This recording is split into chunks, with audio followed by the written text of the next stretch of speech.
Priyadarshini, sir, Microsoft office வேர்டில் மவுஸை use பண்ணி நீங்கள் எப்படியெல்லாம் செலக்ட் பண்ணுவீங்கம்மா?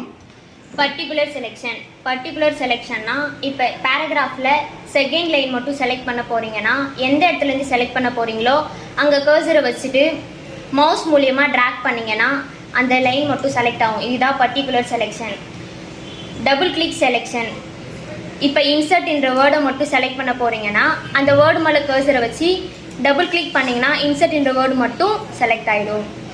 ட்ரிபிள் கிளிக் செலெக்ஷன்னா இந்த பேராகிராஃபை மட்டும் செலக்ட் பண்ண போகிறீங்கன்னா எதனா ஒரு வேர்டு மேலே கர்சரை கிளிக் பண்ணிவிட்டு ட்ரிபிள் கிளிக் பண்ணிங்கன்னா அந்த பேராகிராஃப் ஃபுல்லும் செலக்ட் ஆகிடும். செலக்ட் ஆல்னா டாக்குமெண்ட்டுக்குள்ளே இருக்கிற ஆல் பேராகிராஃபும் செலக்ட் பண்ண போகிறீங்கன்னா ஹோம் டேப்பில் எடிட்டிங் குரூப்புக்குள்ளே செலக்ட் ஆல் கொடுத்தீங்கன்னா டாக்குமெண்ட்குள்ளே இருக்கிற ஆல் கண்டென்ட்டும் செலக்ட் ஆகிடும். இதுதான் செலக்ட் ஆல். தேங்க்யூ.